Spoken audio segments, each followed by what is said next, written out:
Vous avez vu comment on vient en aide aux personnes pauvres grâce à l'approche des systèmes de marché, en augmentant les revenus, en créant des emplois et en améliorant l'accès aux services. Cette vidéo explique les principes et les méthodes qui font des systèmes de marché une approche réellement différente. En pratique, nos mots d'ordre sont l'envergure et la pérennité. Lorsque notre intervention est terminée, nous voulons que et l'on résulte un bienfait pour un très grand nombre de personnes, à une autre échelle, bien au-delà des lieux ou des individus ciblés au départ. Que cet effet positif perdure bien après notre engagement.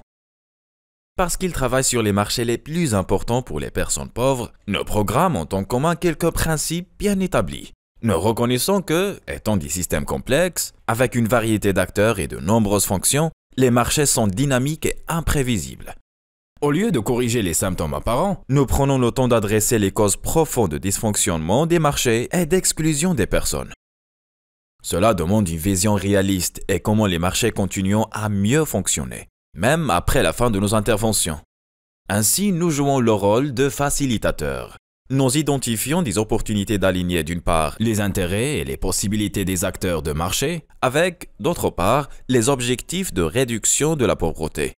Tout cela signifie qu'il n'existe pas de modèle préconçu pour réussir. Pas de recette miracle pour engendrer un développement inclusif et durable. Ce seul fait peut être difficile à concilier avec la pression exercée sur les agences de développement pour dépenser rapidement et d'atteindre des résultats prévus d'avance dans des délais courts. Heureusement, nous disposons de beaucoup d'expérience sur ce qui fonctionne ou pas dans différents contextes. Nous savons que le succès repose sur les incitations et les compétences réelles des acteurs locaux, les personnes qui porteront les changements systématiques à long terme. Nous prenons donc le temps de comprendre les capacités des entreprises et des pouvoirs publics, les attitudes des individus, les relations économiques et sociales.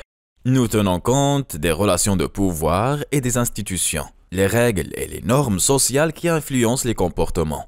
Et nous développons l'appropriation locale du changement. Nous amplifions l'énergie et les idées émanant des acteurs au sein de chaque système de marché.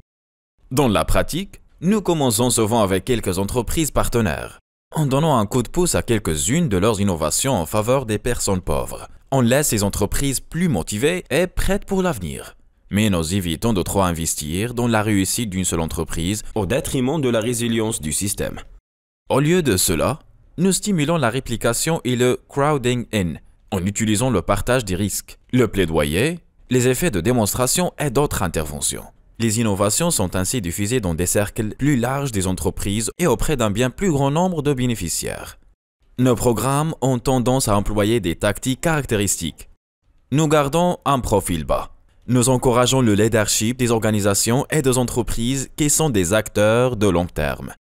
Nous créons des espaces de dialogue parce que les solutions proviennent souvent des personnes au sein et non à l'extérieur d'un système.